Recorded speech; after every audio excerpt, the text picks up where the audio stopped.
भिवानी में पीने के पानी को लेकर हाहाकार, लोगों ने रोहतक नेशनल हाईवे को किया जाम। महिलाओं ने खाली मटके तोड़कर जताई नाराजगी। प्रधान बनने के बाद दरबार साहिब नतमस्तक हुए जगदीश सिंह जिंदा। जनवरी में हुए चुनावों के बाद 23 मई को चुने गए थे एचएसजीएमसी के प्रधान।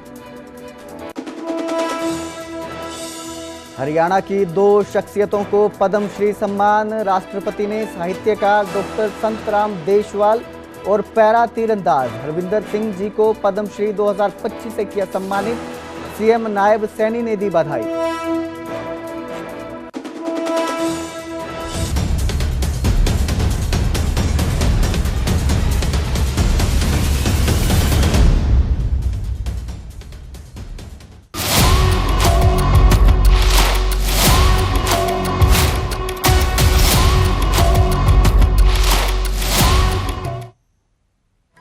नमस्कार, स्वागत है न्यूज 18 पंजाब हरियाणा में। मैं कुलदीप भारद्वाज हाजिर हूं देश और प्रदेश की सभी जरूरी खबरों के साथ। बुलेटिन की शुरुआत करेंगे कोरोना से, जो एक बार फिर डराने लगा है। चंडीगढ़ में कोरोना की वजह से एक शख्स की मौत हो गई।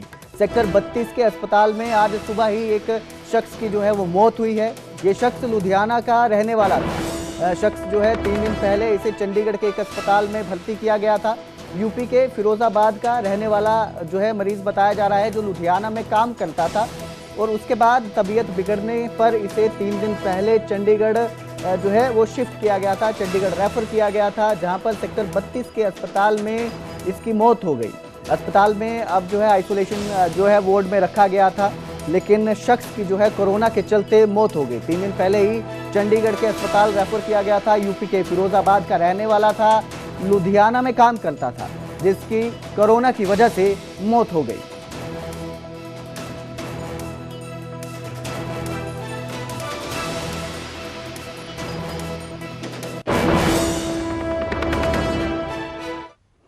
तो कोरोना वायरस ने फिर चिंता बढ़ा दी है। हरियाणा में कोरोना के 15 मामले जो हैं वो सामने आए थे, जिनमें से 3 स्वस्थ हो चुके हैं। 12 लोग अभी भी कोरोना पॉजिटिव हैं। गुरुग्राम, फरीदाबाद, करनाल, यमुनानगर से ये मामले सामने आए हैं। पंजाब में कोरोना के 3 एक्टिव केस हैं। अमृतसर, मोहाली और फिरोजपुर में एक एक मामला सामने आया है। हरियाणा में 15 मरीज जो हैं वो सामने आए थे। देश भर में कोरोना के 1000 से ज्यादा मामले सामने आ चुके हैं। तो कोरोना वायरस ने चिंता बढ़ा दी है, दोबारा डराने लगा है कोरोना वायरस।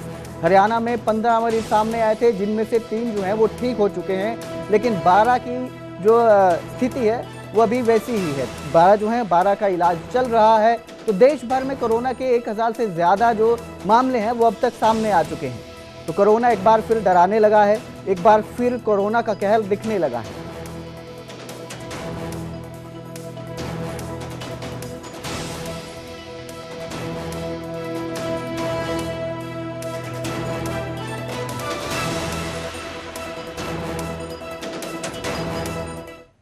तो कोरोना को लेकर अब सरकार भी एक्शन में है। कोरोना पर स्वास्थ्य मंत्री का बयान सामने आया है। हरियाणा में कोरोना के 15 मरीज जो हैं वो दिखाई दिए थे, ये स्वास्थ्य मंत्री ने कहा, जिनमें से 3 ठीक हो चुके हैं। 12 कोरोना पॉजिटिव मामले अभी भी हैं, जिनका इलाज चल रहा है। गुरुग्राम, फरीदाबाद, करनाल, यमुनानगर में ये मामले सामने आए हैं। कोरोना के इस वेरिएंट को डॉक्टर जो है वो माइल्ड बता रहे हैं। तो इस पर स्वास्थ्य मंत्री का बयान आया है, जिन्होंने बताया कि 3 लोग स्वस्थ हो चुके हैं। सरकार एक्शन मोड पर है और इसको लेकर काम कर रही है।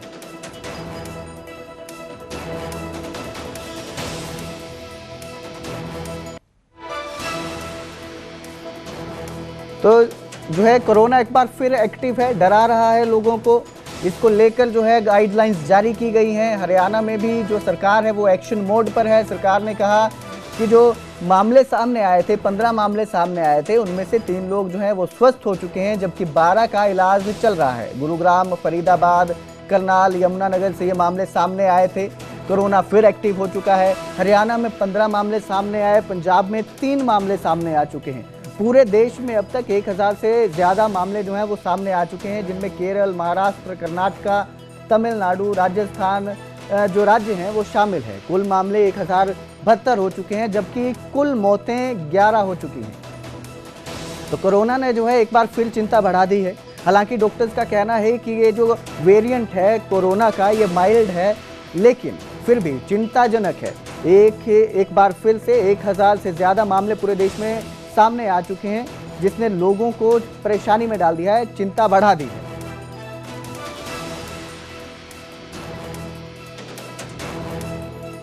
तो कोरोना को लेकर प्रदेश सरकार ने एडवाइजरी भी जारी की है। एक्शन में है जो सरकार है, तो एडवाइजरी जारी कर दी है। अस्पतालों को पूरी तरह से तैयार करने के निर्देश दिए गए हैं। आइसोलेशन बेड्स, ऑक्सीजन, दवाओं का इंतजाम होना चाहिए। पीपीई और N95 मास्क को रीएजेंट किट का इंतजाम होना चाहिए। अस्पताल में संक्रमण रोकने की पूरी तरह व्यवस्था है। अस्पताल के स्टाफ को कोविड बचाव की ट्रेनिंग मिले।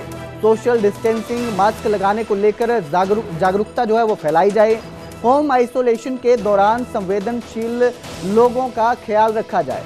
तो हरियाणा में सरकार जो है वो एक्टिव है, इसको लेकर गाइडलाइंस जारी की गई है। कोरोना को लेकर पूरी तैयारियों की जो है वो बात की जा रही है, गाइडलाइंस जारी की गई है।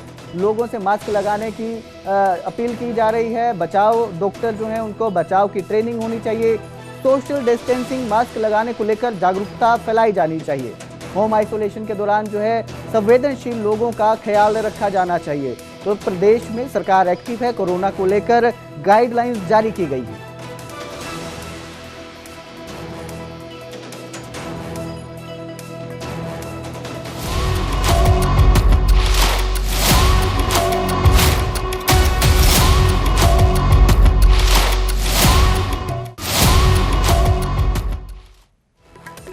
आगे बढ़ेंगे, बात करेंगे पंचकुला। तो वहीं पाकिस्तान सीमा से सटे राज्यों में एक बार फिर मॉक ड्रिल होगी। कल शाम पंजाब सहित 4 राज्यों में मॉक ड्रिल होगी। गुजरात, राजस्थान, पंजाब और जम्मू कश्मीर में मॉक ड्रिल की जाएगी। सीमावर्ती इलाकों में सतर्कता को लेकर ये मॉक ड्रिल की जाएगी। तो एक बार फिर से पाकिस्तान सीमा से सटे राज्यों में मॉक ड्रिल की जाएगी। कल शाम पंजाब सहित 4 राज्यों में ये मॉक ड्रिल होगी, जिसमें गुजरात, राजस्थान, पंजाब और जम्मू कश्मीर शामिल है। ये सभी जो राज्य हैं ये पाकिस्तान के बॉर्डर के साथ लगते हैं। तो जितने भी राज्य हैं पाकिस्तान के बॉर्डर के साथ लगते हैं, उन पर जो है ये सिविल डिफेंस की मॉक ड्रिल की जाएगी। एक बार फिर जो है इसका ऐलान किया गया है। तो अब कल शाम एक बार फिर 4 राज्यों में मॉक ड्रिल होगी। पाकिस्तान सीमा से सटे इन राज्यों में मॉक ड्रिल होगी। गुजरात, राजस्थान, पंजाब और जम्मू कश्मीर में ये मॉक ड्रिल होगी और इलाकों में सतर्कता को लेकर जो है जागरूक किया जाएगा। मॉक ड्रिल की जाएगी 4 राज्यों में।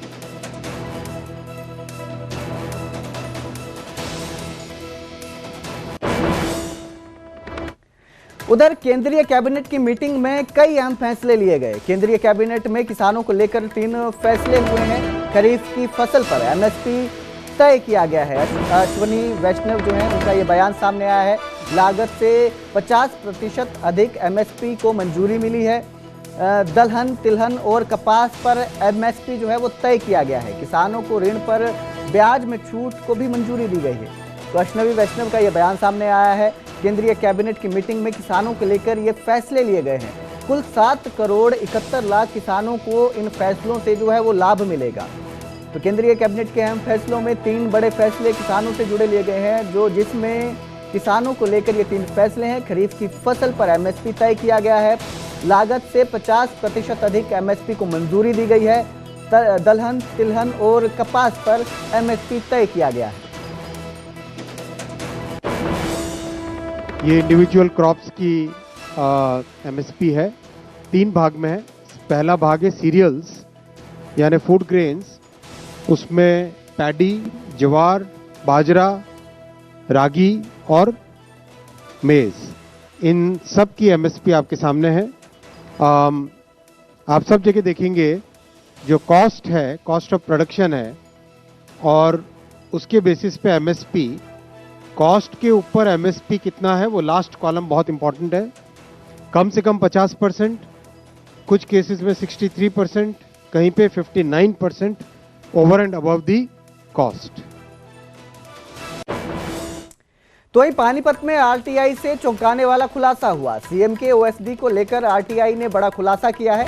7 माह से अवैध रूप से ड्यूटी कर रहे थे गजेंद्र फोगाट। बिना सेवा विस्तार 7 महीने से ड्यूटी कर रहे थे। हर महीने वेतन भत्ते समेत दूसरी सुविधाएं ले रहे थे।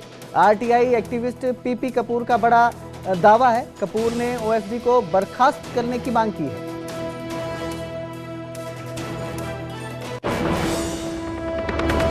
4 अक्टूबर 2023 को 1 साल के लिए इनकी आखिरी जो है एक्सटेंशन हुई थी, जो नियमानुसार 4 अक्टूबर 2024 को ख़त्म हो चुकी है। तो 4 अक्टूबर 2023 को इनका कार्यकाल खत्म होने के बावजूद इनको बिना कोई एक्सटेंशन दिए ये अपने पोस्ट के ऊपर तैनात हैं और लाखों रुपए हर महीने की ये वेतन भत्ते, गाड़ी, बंगला, नौकर चाकर सब सुविधाएं मौज करने लग रहे हैं। तो इस आरटीआई खुलासे के मार्फत से हम ये मांग करते हैं माननीय राज्यपाल हरियाणा से और मुख्यमंत्री हरियाणा से कि इस घोटाले की जांच कराई जाए और इस गजेंद्र फोगाट जो मुख्यमंत्री के ओएसडी हैं, ऑफिसर ऑन स्पेशल ड्यूटी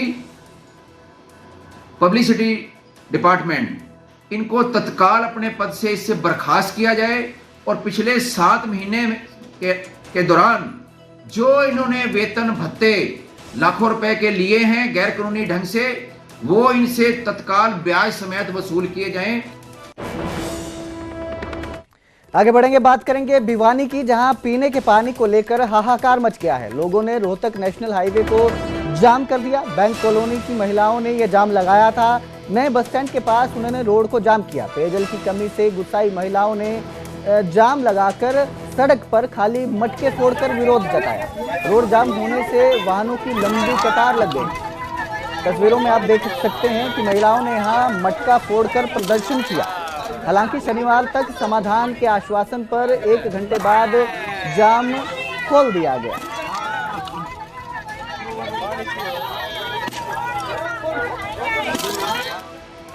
यार पानी की, सीवरेज की बहुत बड़ी समस्या है।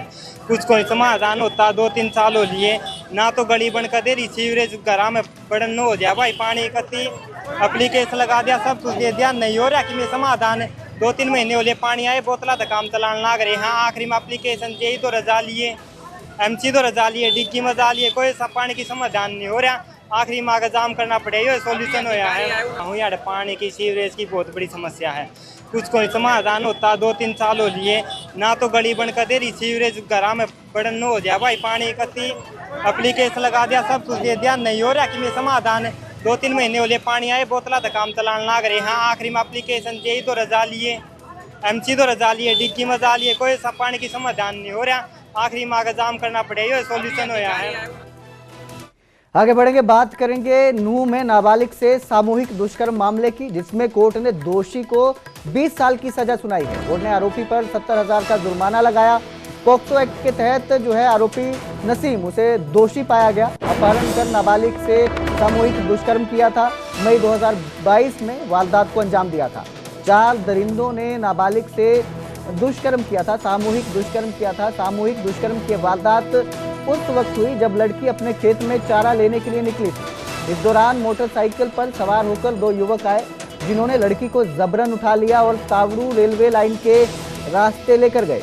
वहां कार में मौजूद 4 युवकों ने उसके साथ बारी बारी से दुष्कर्म किया। आरोपियों ने उसका अश्लील वीडियो बनाकर उसे ब्लैकमेल करने की कोशिश की थी। तो इस मामले में अब दोषी को जो है वो सजा सुनाई गई है, 20 साल की सजा सुनाई गई है।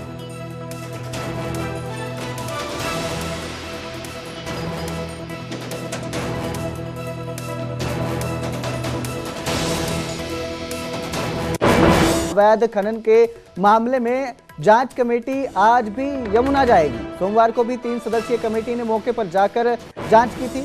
यमुना नदी पर 1 घंटे तक टीम रुकी रही थी। जांच कमेटी जल्द उपायुक्त को सारी रिपोर्ट सौंपेगी। उपायुक्त ने कमेटी बनाकर जांच के आदेश दिए थे। खनन कंपनी पर मशीनरी से खनन का आरोप है। स्टेट इन्फोर्समेंट ब्यूरो में इसका जो मामला है वो दर्ज हुआ था। आपको बता दें कि सोनीपत के गांव असदपुर के पास स्थित जेलकोवा बिल्डकॉन प्राइवेट लिमिटेड पर गंभीर आरोप लगे। कंपनी पर नियमों का उल्लंघन कर मशीनरी के जरिए खुदाई करने के आरोप लगे। सिंचाई विभाग की रिपोर्ट पर खनन कंपनी के खिलाफ मुकदमा दर्ज हुआ।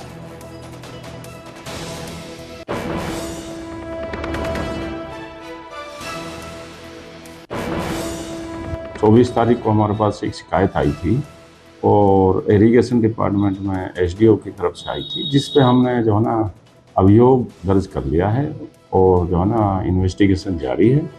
और ये जलकोवा लीज है यहाँ जो है ना उसके अगेंस्ट कंप्लेंट है और जो है ना तो इन्वेस्टिगेशन में जैसा भी होगा सख्त से सख्त कार्रवाई की जाएगी। और मैं आपके माध्यम से ये भी कहना चाहता हूँ,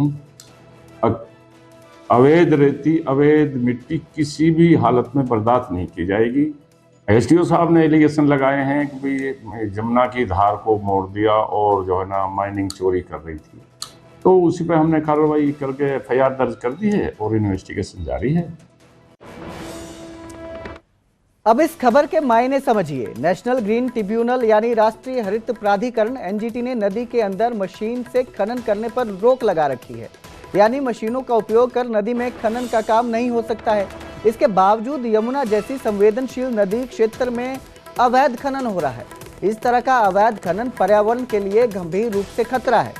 ये स्थायी जल निकासी और कृषि पर बुरा असर डाल सकता है।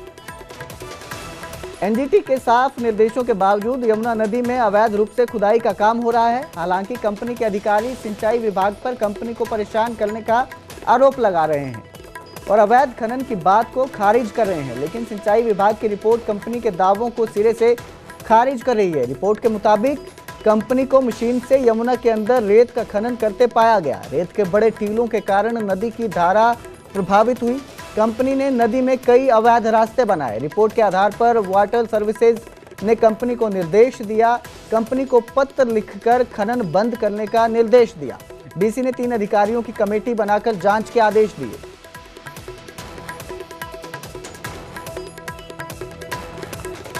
अब जांच कमेटी ने जब मौके पर पहुंचकर मामले की जांच की तो ऐसे में सवाल उठता है कि क्या जांच रिपोर्ट के बाद कंपनी पर जुर्माना लगाया जाएगा?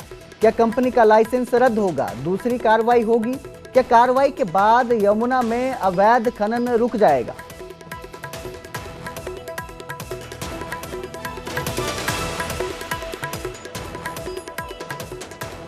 तो उधर रोहतक में पुलिस और बदमाशों के बीच एनकाउंटर हो गया। एनकाउंटर में 2 बदमाशों को गोलियां लगी। घायल बदमाशों के नाम गौरव और राहुल बताए जा रहे हैं। घायल बदमाशों को पीजीआई में दाखिल करवाया गया है। रोहतक पुलिस की सीआईए 1 यूनिट के साथ मुठभेड़ हुई। 3 दिन पहले सुभाष रोड पर व्यापारी पर फायरिंग का मामला सामने आया था, जिसके बाद से पुलिस जो है बदमाशों का पीछा कर रही थी।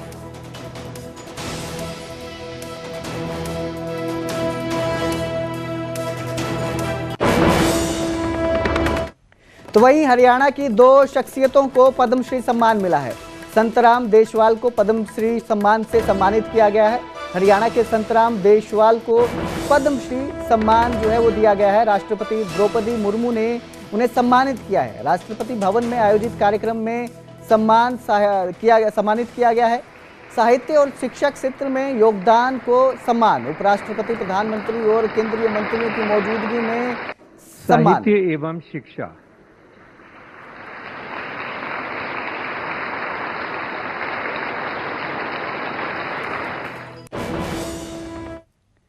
तो इस बुलेटिन में फिलहाल इतना ही। मुझे दीजिए इजाजत। देखते रहिए न्यूज़ 18 पंजाब हरियाणा।